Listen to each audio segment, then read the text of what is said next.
कि लोगों की जो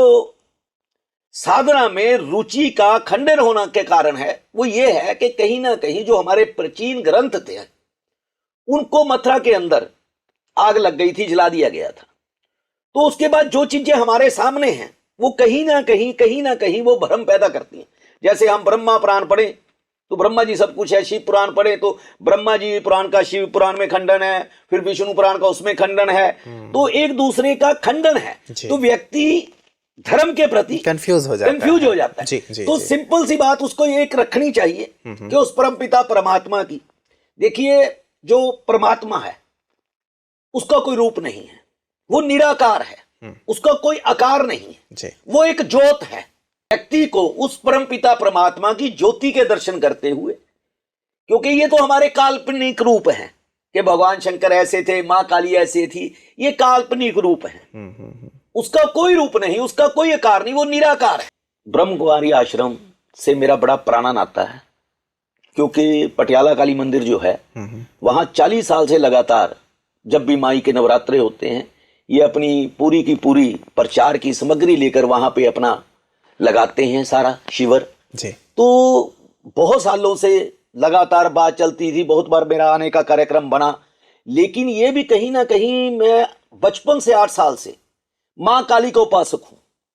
अघोर शिव, पंचवक्तर शिव, शिव और शक्ति का उपासक हूं बचपन से। तो कहीं ना कहीं आज बहुत बड़ा माई का ये दिन है कि जब यहां ब्रह्म कुमारियों की 14 साल से टलते टलते आज उस दिन माई ने यहां बुलाया, तो वो शक्ति का ही कहीं ना कहीं कोई खेल है जी जी जी जी कि आज के दिन हम यहां पहुंचे हैं। सबसे बड़ी बात होती है कि आदमी के अंदर यहां जो लोगों को धर्म के प्रति जागृत किया जा रहा है, ब्रह्म कुमारी आश्रम के 140 कंट्रियों में अपने मिशन चल रहे हैं, सब कुछ चल रहा है,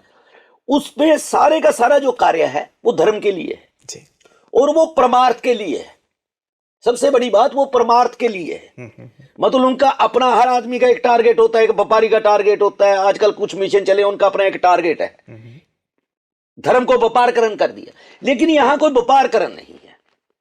यहां जो है वो मिशन एक धर्म के प्रति है, उस परमपिता परमात्मा को समर्पित है। और सबसे बड़ी बात कि ये हैदराबाद से शुरू जब हुआ सन 1937 में, और 50 के बाद जब ये माउंट आबू में शिफ्ट हुआ, और तब से लेके आज तक जो इसका कार्य चल रहा है वो बहुत ही आनंदित है। और इससे मेरा अपना जहां तक जानकारी है कि 12 से 15 लाख लोग जुड़े हुए हैं, और जो लोगों को जोड़ने का आगे कार्य कर रहे हैं। सबसे बड़ी बात है कि जितनी ब्रह्म कुमारियां हैं या जो बच्चे इस मिशन में आए हैं, वो लोगों को जब जोड़ते हैं वो उन्हें धर्म के प्रति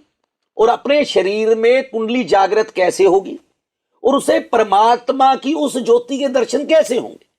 इन विषयों पे बात करते हैं, इसके अलावा वो बात नहीं करते, और उन्हें दुखों से निकालने का कार्य करते हैं। तो ऐसा कार्य बहुत कम संस्थाएं करती है।